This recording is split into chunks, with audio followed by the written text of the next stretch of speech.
स्वागत है आपका हमारी खास पेशकश में। चुनावी सीजन में देश की नजरें तमाम सियासी दलों पर, नेताओं पर, उनके वादों पर जमी हुई है। मतदान में कम समय बचा और ऐसे में तमाम सवाल उठते हैं कि कौन सी पार्टी भरोसेमंद है, किस नेता पर भरोसा किया जा सके, कौन पीएम पद के लिए देश के लोगों की सबसे ज्यादा पसंद है।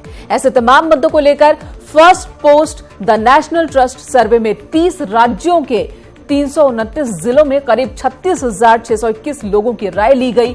334 संसदीय क्षेत्र के लोगों से हमने बात की। जनवरी से अप्रैल तक के इस समय में लोगों के विचारों में किस तरह का बदलाव दिखा है वो जानने की भी कोशिश, और वो बदलाव हम आपको ग्राफिक्स के जरिए दिखाएंगे भी। इसी सर्वे पर आज हम अपने मेहमानों से चर्चा करेंगे। इस वक्त आपको बता दें कि 31,621 लोगों से इस सर्वे के तहत बातचीत की गई। कोशिश ये रही कि शहरी क्षेत्रों में बात करें, उससे ज्यादा दोगुने संख्या में ग्रामीण क्षेत्रों के लोगों से राय जानने की कोशिश है। जो अनुपात है वो 36:64 का है। 64 और 62 सामाजिक सांस्कृतिक क्षेत्रों को छूने की कोशिश, इन सामाजिक क्षेत्रों की जनता के नब्ज को टटोलने की कोशिश इस सर्वे में की गई है। एक बड़ा सैंपल है, 329 जिलों में सर्वे हुआ है, जिसमें 334 संसदीय क्षेत्र को टच करने की कोशिश है। 334 संसदीय क्षेत्र में the National Trust survey first post का वो टीम पहुंची और तमाम सवाल पब्लिक से, जनता से, वोटर से किए और उस पर उनकी राय ली। बीजेपी की तरफ झुकाव की 5 वजह क्या हो सकती है, ये हमने इस सवाल का जवाब जब लोगों से लिया, ऑप्शन भी दिए, 5 ऑप्शन दिए, और वो ऑप्शन इस वक्त हम आपको दिखा रहे हैं। अप्रैल 2009 में नंबर 1 वजह जो है वो नरेंद्र मोदी प्रधानमंत्री पद के सही दावेदार हैं, ये लोगों ने बताई है। जबकि इसी ऑप्शन को जनवरी 2019 में दूसरे नंबर पर रखा था लोगों ने।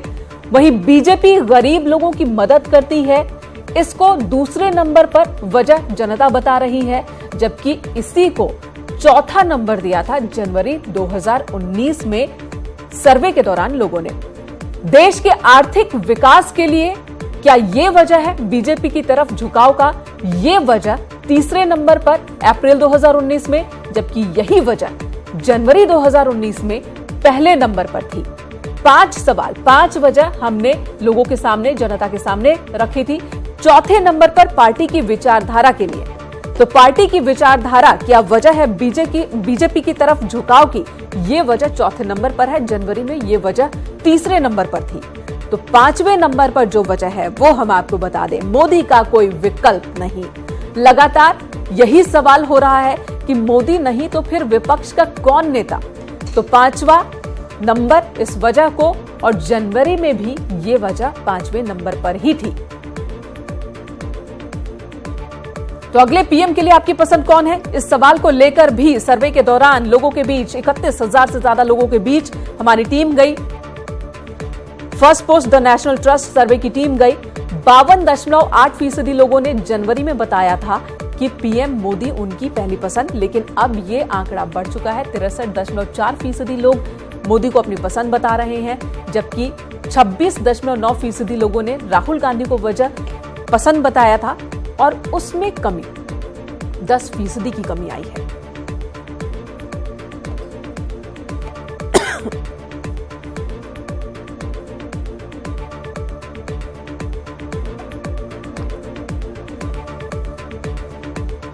जी, तो ये सर्वे के सवाल जो हमने आपके सामने रखे, कुल 16 से ज्यादा सवाल हैं जो कि हम जनता के बीच, हमारी टीम जनता के बीच लेकर गई और उस पर जवाब जानने की कोशिश हुई। जवाब जो मिले हैं वो हम आपको दिखा रहे हैं, जो परसेंटेज है वो हम आपको दिखा रहे हैं। इस वक्त हमारा पैनल हमारे साथ मौजूद है जो कि एनालिसिस करेंगे। हमारे मेहमान हमारे साथ स्टूडियो में मौजूद हैं। अमिताभ अग्निहोत्री एग्जीक्यूटिव एडिटर हमारे साथ लखनऊ से हैं, समीर सिंह प्रवक्ता बीजेपी, इस वक्त ब्रिजेंद्र सिंह प्रवक्ता कांग्रेस, और रामेश्वर पांडे राजनीतिक विश्लेषज्ञ हमारे साथ मौजूद हैं। साथ ही गजानन पेरीवाल सर्वे एक्सपर्ट लगातार हमारे साथ हैं। अमिताभ जी, जो बदलाव देखने को मिल रहा है, इस बदलाव पर क्या रिएक्शन आपका? देखिए, पहली बात तो मैं ये कहूं, मैं क्या होगा परिणाम, इसके अनाउंसमेंट का विशेषाधिकार केवल और केवल जनता जनार्दन के पास रहने देना चाहता हूं। यही लोकतंत्र का मूल भी है मेरे ख्याल से। कोर्ट में जजमेंट जज के अलावा कोई प्रोनाउंस नहीं करे, ट्रेंड्स पर बात हो जाए, मुझे लगता है वो ज्यादा नैतिक रूप से ठीक बात होती है। जनवरी 19 में अगर जो वर्ग प्रधानमंत्री के रूप में नरेंद्र मोदी को अपनी पहली पसंद बता रहा था, उससे अगर अप्रैल में बढ़ोतरी हुई उस प्रतिशत में, तो मुझे लगता है यह इसमें पुलवामा और बालाकोट का इफेक्ट भी शामिल है, क्योंकि इस दरमियान और बड़ी घटना नहीं घटी। यह बड़ी घटना एक घटी जिसने देश को प्रभावित किया। और पाकिस्तान एक ऐसा मुद्दा हमेशा रहा, आतंकवाद, पाकिस्तान, कश्मीर, जिसने इस देश के मन को छुआ है। और चुनावों में उनकी छाया भी हमने देखी है। हमने वाजपेयी जी के समय में कारगिल देखा और चुनाव पर उसकी छाया भी देखी। 71 में युद्ध तो बाद में हुआ, दिसंबर में, मार्च में इंदिरा जी चुनाव करा के जीत के आ गई थी, 371 सीट लेके, बड़ी भारी विक्ट्री थी उनकी। लेकिन अगले मतलब उनका जो स्ट्रेचर बना इंदिरा जी का, उसमें 71 की जीत का एक बड़ा रोल रहा। तो वैसे मुझे लगता है जो एयर स्ट्राइक थी, इसने भी देश के मानस को बदला है। रामेश्वर जी, क्योंकि जनवरी और अप्रैल के बीच में और कोई बड़ी राजनीतिक घटना नहीं घटी। अलबत्ता थोड़ा गड़बड़ और हो गया भाजपा का, राजस्थान, मध्य प्रदेश, छत्तीसगढ़ जो हाथ में थे वो भी चले गए। फिर भी अगर प्राइम मिनिस्टर की लोकप्रियता बढ़ रही है या भरोसा उनमें बढ़ रहा है, तो क्या इसकी कोर वजह बालाकोट है, एयर स्ट्राइक? देखिए, ऐसा है कि आप अगर याद करें तो यही मोर्चे जिन्होंने हर मोर्चे पर जाकर जो राज्यों में चुनाव हो रहे थे, और मैं मानता हूं कि 3 राज्यों में जब चुनाव हुए तो भारतीय जनता कोई चुनाव जीतती है तो मोदी जीतते हैं, कोई चुनाव हारती है तो मोदी हारते हैं। 3 राज्यों के चुनाव के बाद मोदी जी की लोकप्रियता पर सवाल थे। लेकिन आज आपके जो सर्वे बता रहे हैं, और यूं भी आप देखें तो जो परसेप्शन बन रहा है, लोगों से बात करें तो बालाकोट, मैं आपकी बात से 100% सहमत हूं कि एयर स्ट्राइक, बालाकोट और आतंकवाद को लेके जो पहली बार एक नैरेटिव बदला कि भारतीय जनता पार्टी, भारत अब पुराने डॉक्ट्रिन से अलग घुसकर मारने वाली सेना है, घुस के मारने वाली सरकार है। ये आम लोगों के सेंटीमेंट को सहलाता है, क्योंकि हमेशा एक बड़ी असहायता की स्थिति रहती थी कि पाकिस्तान हमारे घर में घुस के मार दिया, हम कुछ नहीं कर रहे हैं। बार बार मांग होती रही कि आप कब प्रोएक्टिव कार्रवाई करेंगे।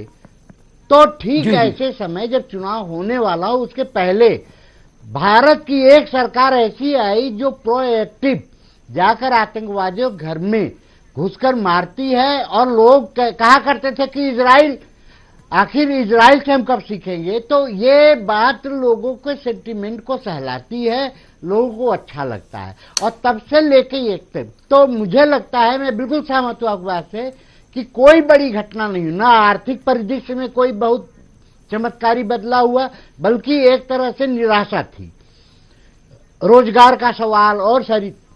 अब इस समय भारतीय जनता पार्टी का जो पूरा, जैसे भारतीय जनता पार्टी की कोर ताकत क्या थी, आक्रामक हिंदुत्व, लेकिन उसमें आक्रामक राष्ट्रवाद ने, तो अब देखे तो आप देखें तो पूरे मोदी जी के अब तक के चुनावी भाषण में, अमित शाह के भाषण में या योगी जी के भाषण में 3 बार पाकिस्तान जरूर आता है।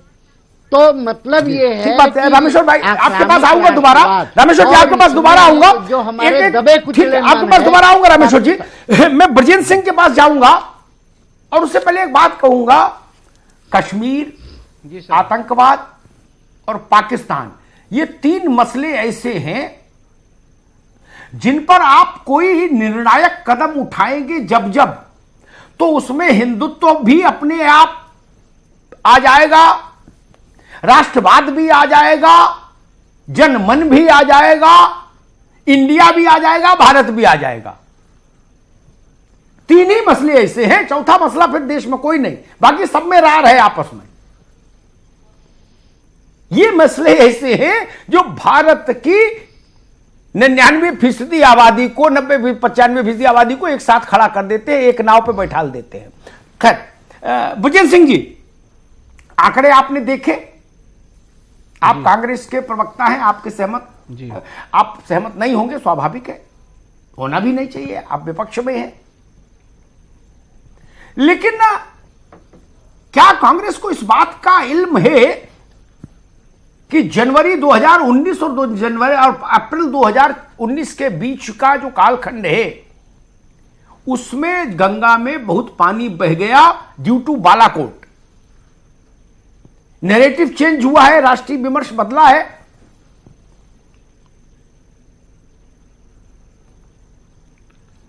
आदरणीय अग्निहोत्री जी, 1988 से अब तक सारे चुनाव को मैं देखता हुआ आ रहा हूं। मुझे ठीक से 2004 की एक घटना याद है। मैं एक पूर्व प्रधानमंत्री साहब के साथ बैठा था और इंडियन एक्सप्रेस की ब्यूरो चीफ नीरजा चौधरी जी, जो अब जिंदा हैं, वो पूर्व प्रधानमंत्री साहब नहीं रहे। चुनाव के पहले इसी प्रकार का सवाल हमसे हुआ था। 65% पॉपुलरिटी इंडिया टुडे के फर्स्ट पेज पर उसी दिन आई थी नई इंडिया टुडे, आदरणीय वाजपेयी जी की दिखाई गई थी। हमसे उन्होंने पूछा क्या होगा, तो हमने कहा कि यूपीए की सरकार बनेगी। और मैंने एक चीज और कहा था जो नीरजा चौधरी जी कंफर्म करेंगी, जो दुनिया में कोई नहीं कहा होगा। मैं 2002 से कहता था कि डॉक्टर मनमोहन सिंह देश के प्रधानमंत्री होंगे, तब कोई सोच भी नहीं सकता था। एक चीज बिल्कुल स्पष्ट है, जिसने भी सर्वे किया है मैं उसकी मेहनत को नमन करता हूं। उनका कुछ उद्देश्य रहा होगा और करना भी चाहिए।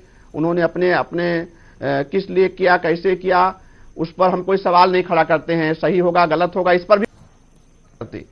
लेकिन मैं जिस उत्तर प्रदेश में रहता हूं, वही उसी उत्तर प्रदेश में Bharatiya Janata party 60 seat loose करने जा रही है।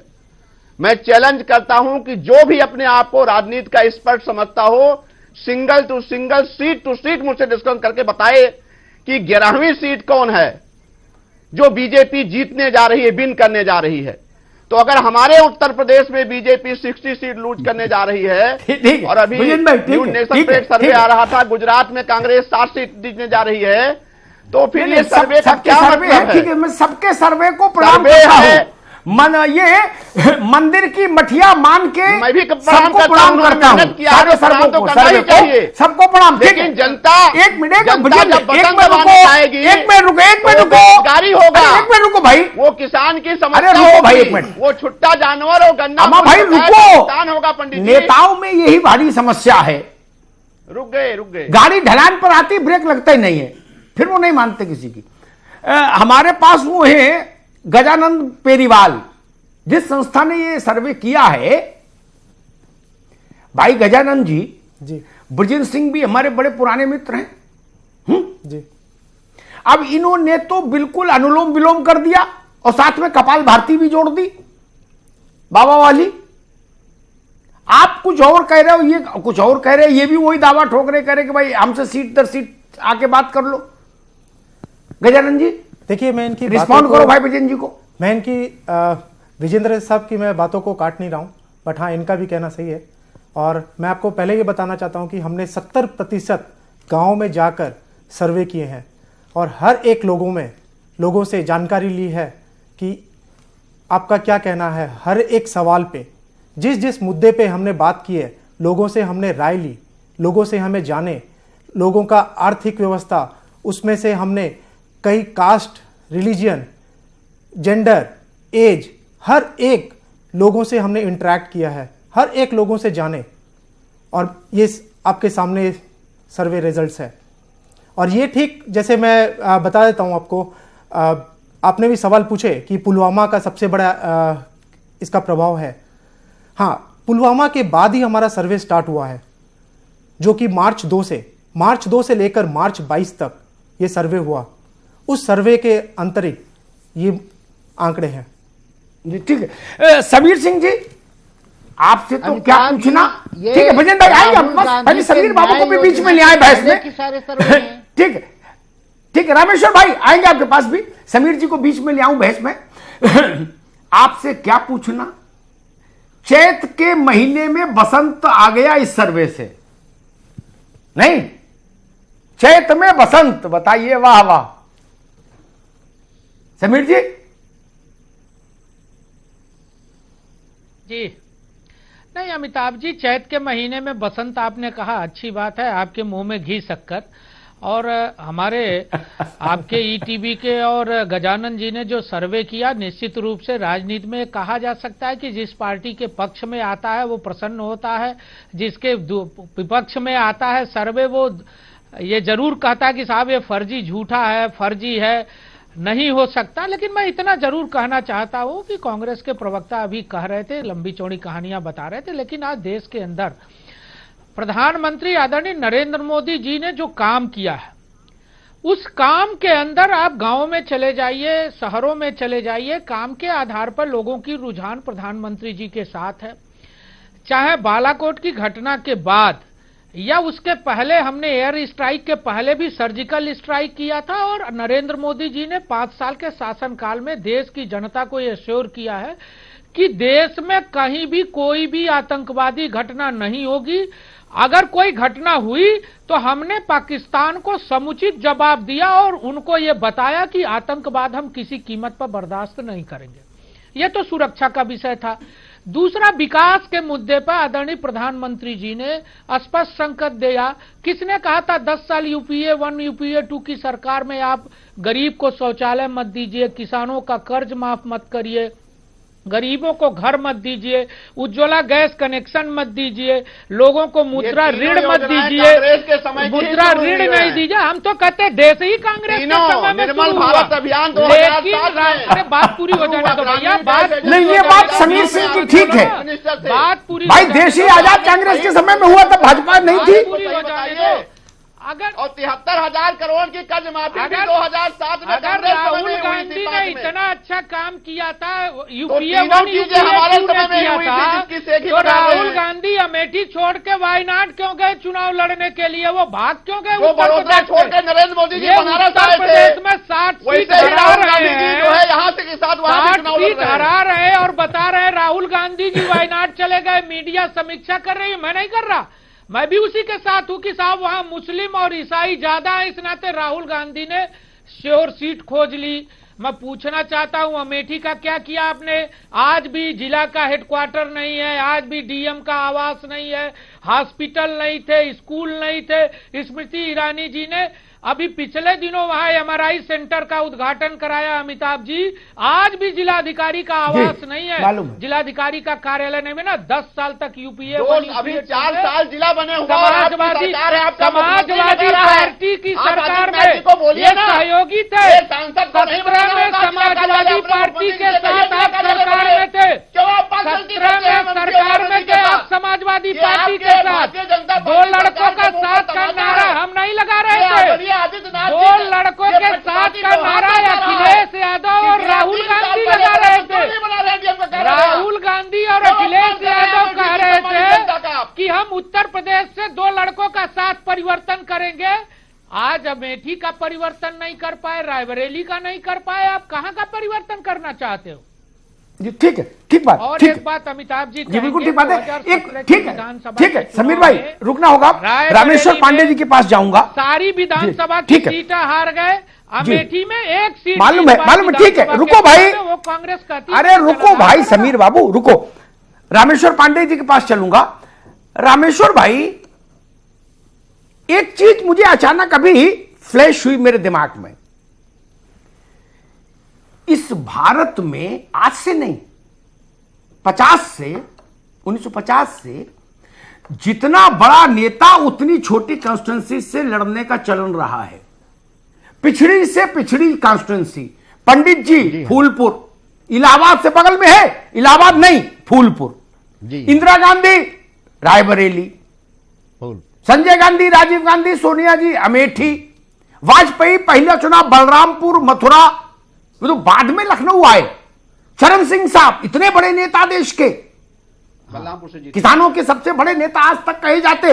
बागपत, मुजफ्फरनगर से हारे, फिर बागपत। विश्वनाथ प्रताप कहां से लड़े? दिल्ली से नहीं लड़े, चेन्नई से नहीं लड़े, बेंगलुरु से नहीं लड़े। जहां न सड़क हो, न खड़ंजा हो, न हैंडपंप हो, न पानी हो, न बिजली हो, वहां से लड़ो। एक चलन है हिंदुस्तान का। लोहिया एक ही बार चुनाव लड़े, बाईपोल, फर्रुखाबाद में तो अभी भी पूरी सड़कें नहीं बनी, तब तो क्या था, भगवानी मालिक। रमेश शर्मा ने ये मसला क्या है, जितना बड़ा नेता उतना छोटा शहर ढूंढता है, कॉन्स्टिट्यूंसी ढूंढता है।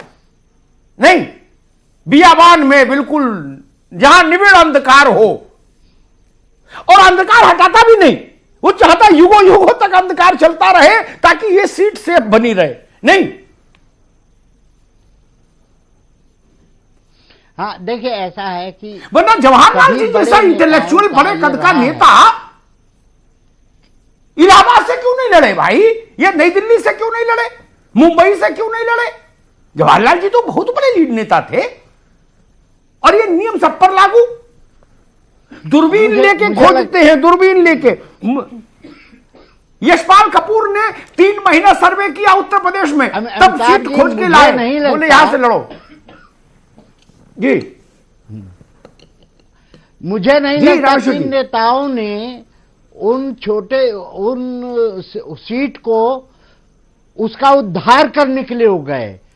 वो विनेबिलिटी के आधार पर गए। उनको बताया गया कि यहां सारे समीकरण आपके अनुकूल हैं।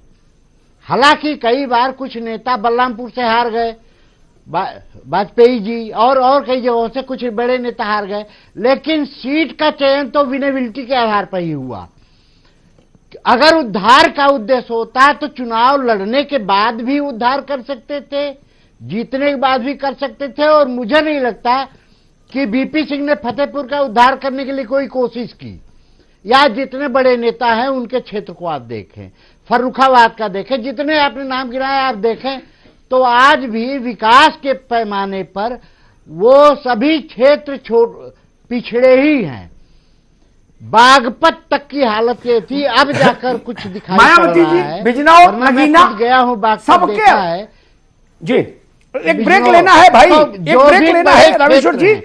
बड़े नेताओं के क्षेत्र, रामेश्वर भाई एक ब्रेक लेना है। और रामेश्वर पांडे ने कहा कि वो लोग चुनाव तो लड़े वहां से, लेकिन उसके उद्धार की कोई कोशिश नहीं की। परिवार का है, ठीक है रामेश्वर पांडे, पिछड़ा ही रहा। मैं उसमें एक बात और जोड़कर ब्रेक पर जाऊंगा। कोशिश करना ठीक भी नहीं था। वो तो आए ये खोजते हुए थे कि सबसे पिछड़ा कहां मिले, जहां मेरे दर्शन मात्र से सीट निकल जाए। गंगा के लिए कहते हैं गंगा तब दर्शनात् मुक्ति, गंगा का दर्शन करो मुक्ति हो जाए। तो जहां मुझे प्रभु माना जाए, भगवान माना जाए, तारणहार माना जाए, मुक्तिदाता माना जाए, कि जहां हम खड़े हो जाए, ऐसे हाथ हिला दें तो 3 लाख 4 लाख से जीत जाएं। अब ये दिल्ली, मुंबई, कलकत्ता, चेन्नई में तो नहीं हो सकता। वहां तो आदमी बहस करेगा, झांझाऊ भी करेगा, आपके औरा से प्रभावित। वरना मैं कई बार सोचता रहा, पंडित जी का और उनके पिताजी मोतीलाल जी का जीवन इलाहाबाद में गुजरा। गांव गांव, सड़क सड़क, मोहल्ला मोहल्ला से परिचित, सब उनको जाने, सबको वो जाने। इलाहाबाद का सबसे प्रतिष्ठित परिवार, वहां से क्यों नहीं लड़े चुनाव? क्योंकि इलाहाबाद हमेशा से बहुत पढ़ा लिखा रहा।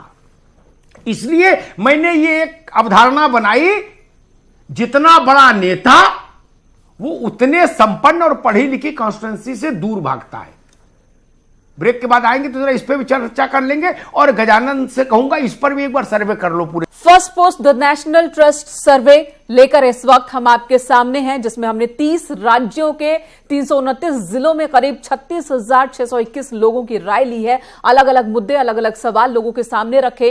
334 संसदीय क्षेत्रों के लोगों को शामिल किया है और ये जानने की कोशिश की कि इस वक्त चुनावी माहौल में लोगों का मूड क्या है। जनवरी में भी हमने एक सर्वे दिखाया था, जनवरी से अब तक क्या बदलाव, वो भी हम आपको दिखा रहे हैं। इस वक्त हमारे साथ अनुराग भदौरिया भी जुड़ चुके हैं, समाजवादी पार्टी के प्रवक्ता हैं, और सीधे अनुराग जी के पास। अनुराग जी, ब्रेक से पहले काफी डिस्कशन हो गया, आपका इंतजार था, आप अभी आए हैं। ये बताइए, इस सर्वे पर अगर आप जान पाए हो तो पहला रिएक्शन आपका क्या है? मेरा एक बहुत सीधा मानना है, और मैं चूंकि अमिताभ जी बहुत वरिष्ठ पत्रकार हैं, वो इसमें राय रखेंगे जरूर जो मैं बोलूंगा। जब जनवरी में सर्वे किया था तब गठबंधन की सीटें तब भी हमें 60+ दे रही थी सारी आपके सर्वे। अभी मैं एबीपी के सर्वे में, उस दिन नेशनल क्या सर्वे हुआ था, उस पर डिबेट में बैठा था, तो वो भी हमें कम से कम 48+ दे रहे हैं। जब हमारी सीटें बढ़ रही हैं तो मोदी जी जब उत्तर प्रदेश में या हार रहे हैं, दूसरे प्रदेशों में भी उनकी सीटें घट रही हैं, तो पॉपुलरिटी कैसे बढ़ रही है ये मैं नहीं समझ पा रहा हूं। भाई आपकी सीटें तो हर जगह कम हो रही है ना, आपका राजस्थान में भी कम हो रही है, मध्य प्रदेश में भी कम हो रही है, उत्तर प्रदेश में तो कम से कम आप हमें लगता है 10 सीटों पे आप आ जा रहे हो। तो फिर आपके मोदी जी की पॉपुलरिटी कैसे बढ़ रही है जब पूरे देश के अंदर में भारतीय जनता पार्टी की सीटें कम हो रही हैं, जबकि भारतीय जनता पार्टी के गठबंधन की सीटें फिर भी बढ़ी हैं थोड़ी बहुत, लेकिन बीजेपी की सीटें कम हुई हैं पूरे देश के अंदर में। हम तो 7 पे थे, हम 7 से 70 के करीब पहुंचने जा रहे हैं। अगर आपका सर्वे मान लें तो हम 58 के करीब हैं। तो आप बताइए, जब हमारी सीटें बढ़ रही हैं तो फिर पॉपुलरिटी कैसे बढ़ रही है, ये मेरी समझ में नहीं आ रहा है। इसलिए मुझे इस पे थोड़ी शंका होती है कि जब बीजेपी की सीटें घट रही हैं तो मोदी जी की पॉपुलरिटी बढ़ कैसे रही है, और उस पे भी अनुराग भदौरिया एक यहाँ एक अवसर है, अनुराग यहाँ एक अवसर है। अच्छा, जिन्होंने सर्वे किया है उस संस्था के प्रतिनिधि गजानंद पेरीवाल हमारे साथ हैं, आप सीधे उनसे पूछ सकते हैं कि भाई कैसा सर्वे है, कैसे किया गया, इसमें क्या मेथोडोलॉजी अप्लाई हुई, और आप तो खुद एमबीए हो, जरा जानो समझो भाई। जी हाँ बिल्कुल, मैं उन्हीं से पूछ रहा हूं कि भाई ऐसा क्या है जब आपकी सीटें कम हो रही हैं तो पॉपुलरिटी कहां बढ़ी है, ये मैं जानना चाहता हूं। भाई end of the day BJP की सीटें कम हो रही है पूरे देश के अंदर में। अब उत्तर सुनो, उत्तर तो सुनो भाई, वो क्या कह रहे हैं, वो घट के 10 अरे पे आ गए। सुनो भाई, गजानंद जी क्या कह रहे हैं, सुनो। हाँ गजानंद जी। जी अनुराग जी, पहले हमने ये जो सर्वे किया है ये हमने लोकसभा को इलेक्शन में मद्देनजर रखते हुए हमने किया है, ना कि हमने असेंबली इलेक्शन को सोचते हुए। असेंबली इलेक्शन में लोगों का कहना है कि हो सकता है कि जैसे राजस्थान में लोगों का कहना है कि हम इस बार बीजेपी असेंबली इलेक्शन पे। जी, लोकसभा के मुद्दे में अगर आप रखेंगे तो बीजेपी को लोग ये कह रहे हैं, गठबंधन लोकसभा में ही है जिसकी सीटें बढ़ी हैं।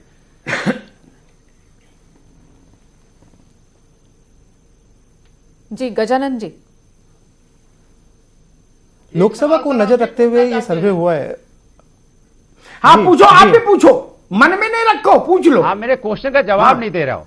नहीं, मेरा क्वेश्चन सीधा है, जब गठबंधन, अरे उनका सवाल भी ले लो, फिर इकट्ठा जवाब हो जाएगा। अनुराग, ब्रजेंद्र सिंह का भी जवाब ले ले, तो पॉपुलरिटी कैसे बढ़ रही है? ब्रजेंद्र सिंह आप भी सवाल पूछिए जी। हाँ ब्रजेंद्र सिंह पूछिए भाई, फिर इकट्ठा जवाब देंगे। 14 तारीख को मैं वही 14 तारीख को मैं आपके ही चैनल पर 4 बजे आकर बैठा था, आपके यहां रिकॉर्डिंग होगी। 10 मिनट बाद पुलवामा अटैक हो गया, इसी चैनल पर मैं बैठा था 6 बजे तक, और हमारे प्रधानमंत्री जी 3.5 घंटा पिक्चर की शूटिंग करते रहे। इसी चैनल पर से मैं, अरे भाई इससे गजानंद से क्या सवाल पूछ रहा है, पूछो यार विजय सिंह। नो विजय सिंह, गजानंद जी से पूछने जा रहा हूं, क्या आपने ये इसका गजानंद से कोई मतलब नहीं ना। हमने पूछा है लोगों को, उत्तर सुनिए, विजय सिंह इतनी बड़ी घटना हुई, 6 जवान शहीद हो गए। उत्तर सुनिए, देश का प्रधानमंत्री पिक्चर बना रहा था और विजय सिंह का सवाल है, पी रहा था, क्या आपके सर्वे में शामिल था? समीर सिंह आएंगे आपके पास। आपका सर्वे फ्रॉड है और आप बेईमान आदमी हैं। भाषा की मर्यादा नहीं है, सही बताइए भैया, उत्तर बताइए। मर्यादा 7 बजे तक हमारे प्रधानमंत्री ने तोड़ने वाले श्रद्धांजलि तक नहीं दिया हिंदुस्तान के जवानों को। गैंग के सदस्य राहुल गांधी पुलवामा हमला और बालाकोट की बात करने वाले कांग्रेस के प्रवक्ता पहले ये बताएं कि बड़ी शंकर अय्यर शशि थरूर के बयान पर और देश के प्रधानमंत्री ठीक है। गजानंद जी, आपने कांग्रेस का सवाल सुना और समाजवादी पार्टी का, उसको रिस्पॉन्ड करिए। भूजेंद्र जी, मैं आपको पहले ये बता दूं कि सर्वे रिलेटेड हमने ये शामिल था कि नहीं। अरे एक मिनट सुनिए, अरे सुनो भाई, ब्रजेंद्र सिंह सुनो। अरे यार भाई, ब्रजेंद्र सिंह की आवाज बंद करिए फिलहाल। कांग्रेस अरे एक मिनट रुकिए, क्या कह रहे समीर रुकिए अभी। मैं हल्ला न करने से फायदा है। हाँ, तो बताइए क्या भैया। कहना भूजेंद्र जी, चाहते हैं? पहले मैं ये बता दूं कि हम लोग ने ये नहीं पूछा है कि किसानों की नरेंद्र मोदी आत्महत्या मूवी क्या देखने सर्वे गए या में क्वेश्चन में थिएटर। शामिल था, ये बताइएगा। क्यों नहीं पूछा? जी, पुलवामा रिलेटेड हमने पूछा है, लोगों को कितना पता है। राहुल ये गांधी देश का सर्वे है, तो पूछना चाहिए था, इसमें शामिल करना चाहिए था। कि कैसे किसी देश का प्रधानमंत्री 3.5 घंटा जवानों की मौत के बाद छुट्टी कर सकता है? अरे झूठ बोलते वही, हो, जी। झूठ बोलते हो यहाँ से ये झूठ नहीं जी बिल्कुल, ये सवाल भी था, मैं बता देती हूँ जी। अनुराग भदौरिया और ब्रिजेंद्र जी आपने पूछा कि क्या पुलवामा अटैक सवाल था, लोगों के बीच ले जाया गया था, ये सवाल भी ले जाया गया था और इस पर भी जवाब जानने की कोशिश हुई थी। गजेंद्र बताइए, जब ये सवाल लोगों के बीच ले गए तो किस तरह का क्या रिस्पांस, कितना परसेंटेज रहा? देखिए, इसमें हमने क्या किया, लोगों को ये नहीं पूछा है कि नरेंद्र मोदी शूटिंग करने गए, मूवी करने गए या कहाँ गए। हमने लोगों का ट्रस्ट जाना कि आज के दिल में लोगों का क्या कहना है। हमने पुलवामा रिलेटेड भी हमने लोगों से पूछा है कि पुलवामा अटैक जो हुआ उसमें लोगों को पता है, नहीं पता है। गांव में जो लोग रहते हैं क्या उनको पता है या नहीं पता है? अगर पता है तो कितना पता है, हमें ये जाना। उसके बाद हमने ये पूछा कि नरेंद्र मोदी ने जो डिसीजन लिया, क्या ये रेस्पॉन्सिबल था या ऐसे अचानक से लिया गया। कई सारे चीजों पे हमने पूछा गया है पुलवामा रिलेटेड। मैं कहूंगा आपसे कि एक बार उनको ये पुलवामा रिलेटेड का डेटा भी दिखाए कि पुलवामा रिलेटेड क्या कहता है डेटा। बिल्कुल, तो ये परसेंटेज है। 68% लोगों ने कहा कि हाँ, जो पुलवामा के बाद जो स्टेप उठाया गया सरकार की ओर से वो नेशनल इंटरेस्ट में था। पुलवामा हमले के बाद मोदी सरकार ने जो कदम उठाया, 20% बीजेपी का राजनीतिक हित समझ रहे हैं, कह रहे हैं, और निजी छवि को फायदा होगा 12%। लोगों का कहना है कि निजी छवि को फायदा पहुंचाने के लिए इस तरीके का जो कदम है वो उठाया गया। लेकिन 68% लोग ये मानते हैं कि हाँ, ये कदम राष्ट्रहित में उठाया गया। समीर सिंह कुछ कहना चाह रहे हैं। ब्रजेंद्र सिंह रुकिए भाई, लगातार नहीं बोलिए। समीर सिंह जी, नहीं, शर्म तो किसी को नहीं। समीर सिंह कह रहे हैं क्या शर्म बेरोजगारी होती तो राजनीति में क्यों आते? आत्महत्या ठीक है, सर्वे में ब्रजेंद्र सिंह शामिल था। रुकिए, समीर सिंह पूछना चाह रहे कुछ हैं। कह रहे थे, आप बताइए। अनुराग भाई रुको। अनुराग जी देर से आए। समीर सिंह, था तो बताइए। अनुराग जी और नहीं था तो फिर क्यों नहीं? महंगाई शामिल ये था, बताइए। भ्रष्टाचार सर्वे शामिल में था, कौन कौन राष्ट्रीय से सुरक्षा बताइए। शामिल था, देश की रोजगार शामिल था। शामिल था। अनुराग जी। जी, अनुराग जी नोटबंदी पिकनिक शामिल मनाने था, काला जाते धन हैं, लाना इनको शामिल था, देश और समाज- जी हाँ, नोटबंदी शामिल था, जीएसटी शामिल था। मतलब नहीं रहता है। था नहीं, ये बताइए। जी, अनुराग जी शामिल था वो सारे सवाल। बताइए नहीं है। काला धन लाने वाले थे, जीएसटी लगाया था। आपने बोला नहीं, महंगाई शामिल थी। अच्छा, नोटबंदी के बाद ही तो उत्तर प्रदेश का विधानसभा का चुनाव हुआ था। धन पे हुआ, उज्ज्वला पे हुआ, नोटबंदी पे हुआ। रामेश्वर भाई लोग मोदी जी के कार्यों को सराहा है। नोटबंदी के बाद ही तो उत्तर प्रदेश विधानसभा का चुनाव हुआ, जिसमें जनसंघ से लेके भाजपा के आज तक के जीवन काल का सबसे बड़ा बहुमत मिला। रामेश्वर जी, इतना तो कभी नहीं मिला। जी हाँ, जब भाऊराव चलाते थे नहीं, जनसंघ, उन परिणामों के बाद तब ये उसे कहा नहीं मिला। गया दीनदयाल जी के कि समय नहीं मिला। उन कल्याण परिणामों सिंह के बाद के समय कहा नहीं गया मिला। कि नोटबंदी को जनता ने स्वीकार किया है। नहीं, नोटबंदी का असर आने में समय लगा ना। देखिए अमिताभ जी, मुझे अभी हमारे राजनीतिक मित्रों की बातचीत में मेरा ख्याल है कि दर्शक भी समझ नहीं पाए होंगे कि कौन क्या कह रहा है। देखिए, बहुत सारे सर्वे आए हैं, आते रहते हैं, यह भी एक सर्वे है। लेकिन मैं आपको पता है कि मेरे पास भी संवाददाताओं की अपने नेटवर्क की एक बड़ी फौज है। बिल्कुल, मैं आपकी शुरुआती बात से सहमत हूं कि जब बालाकोट और एयर स्ट्राइक के पहले मोदी की जो पॉपुलैरिटी थी और जो सवाल थे, और यही वजह है कि भारतीय जनता पार्टी पर गिनाने के लिए बहुत सारे काम हैं, लेकिन भारतीय जनता पार्टी राष्ट्रवाद के मोर्चे पर, राष्ट्रवाद के नाम पर फोकस, उसका नैरेटिव बदल दिया है, राष्ट्रवाद के थ्रस्ट बदल दिया है अपने पूरे चुनाव का। राष्ट्रवाद के लहर पर सवार होकर चुनाव जीतना चाहते हैं, तो खुद भारतीय जनता पार्टी को अपने किए गए कामों पर उतना भरोसा नहीं जितना राष्ट्रवाद पर है। मैंने समीर सिंह, छोटी सी टिप्पणी जो बात रामेश्वर पांडे ने कही कि भाजपा को अपने कामों पर भरोसा कम, बालाकाट कोर्ट के बाद जल जाता। लेकिन मेरा एक सवाल, रामेश्वर भाई, समीर सिंह, राहुल गांधी के न्याय योजना के बाद ही मैंने सर्वे कराया है, उसका भी असर है, ये जरूर सर्वे उज्ज्वला रहा हो सब पे। देश की जनता ने माननीय प्रधानमंत्री जी को सराहा है, उनके साथ है।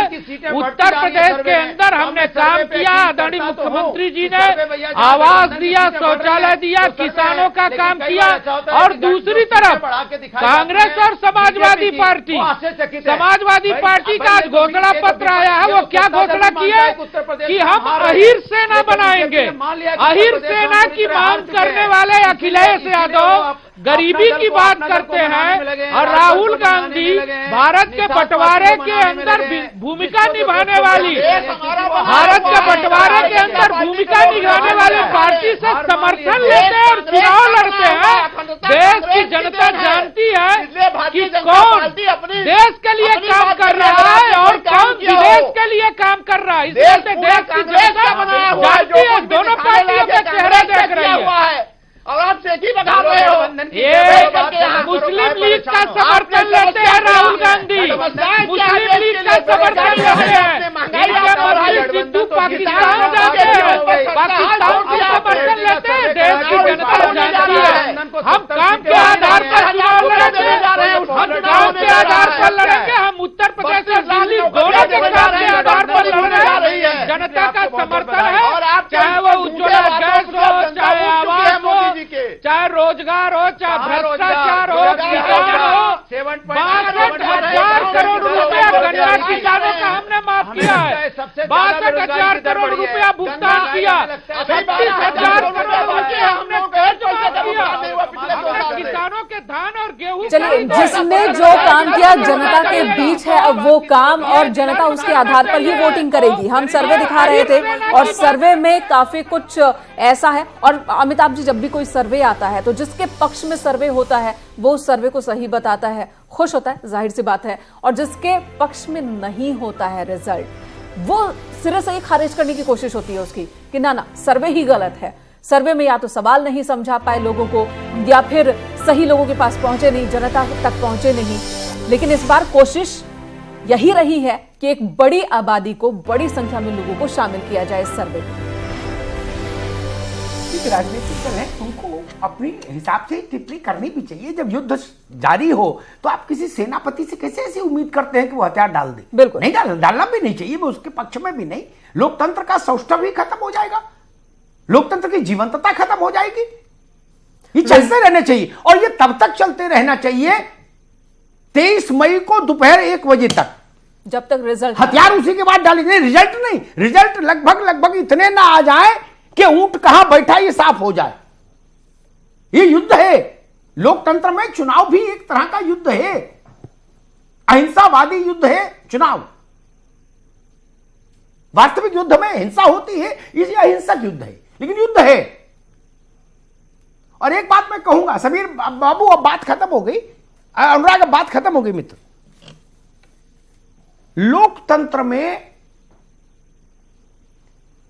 पार्टियों की, नेताओं की, वक्ताओं की, प्रवक्ताओं की भूमिका जज वकीलों जैसी है। अपना अपना केस रख दिए इजलास में, पर्याप्त है। अब निर्णय करने दीजिए न्यायाधीश को। 11 तारीख से तो पहली प्रक्रिया शुरू हो जाएगी ना वोट की, 19 तक सब पूरी हो जाएगी, तो पता लग जाएगा पानी कहां तक है, पैर के पंजों तक है, घुटनों तक है, कमर तक है कि गर्दन तक है, कौन डूबा कौन उतरा। और एक बात मैं इनके लिए कहूंगा, गजानंद पेरीवाल के लिए, भारत जैसे देश की विविधताओं को ध्यान में रखते हुए, अब क्योंकि इतनी विविधताएं पूरी दुनिया में नहीं, दुनिया के एक देश में तो संभव ही नहीं, पूरी दुनिया की हर प्रकार की, मेरी बात को गौर से सुनिएगा जी, समस्त विश्व की, भारत को छोड़कर सारी किस्म की विविधताओं को एक तराजू पर रखो और अकेले भारत की विविधताएं एक तराजू पे रखो, भारत की विविधताएं ज्यादा हैं। क्या सुन लो, गूगल पे चेक कर लेना, ठीक है ना। मेरी बात कच्ची निकलेगी तो पत्रकारिता छोड़ दूंगा। तो आगे से ये ख्याल रखो, ये हिंदुस्तान जैसे बड़े मुल्क में जहां इतनी विविधताएं हो, 30-35 हजार से काम नहीं चलेगा सैंपल साइज, नहीं। जहां लगभग 1 अरब वोटर हो, 1 अरब वोटर, 95-96 करोड़ हो ही गया। इतनी तो दुनिया के मुल्कों की आबादी नहीं है, बहुत सारे।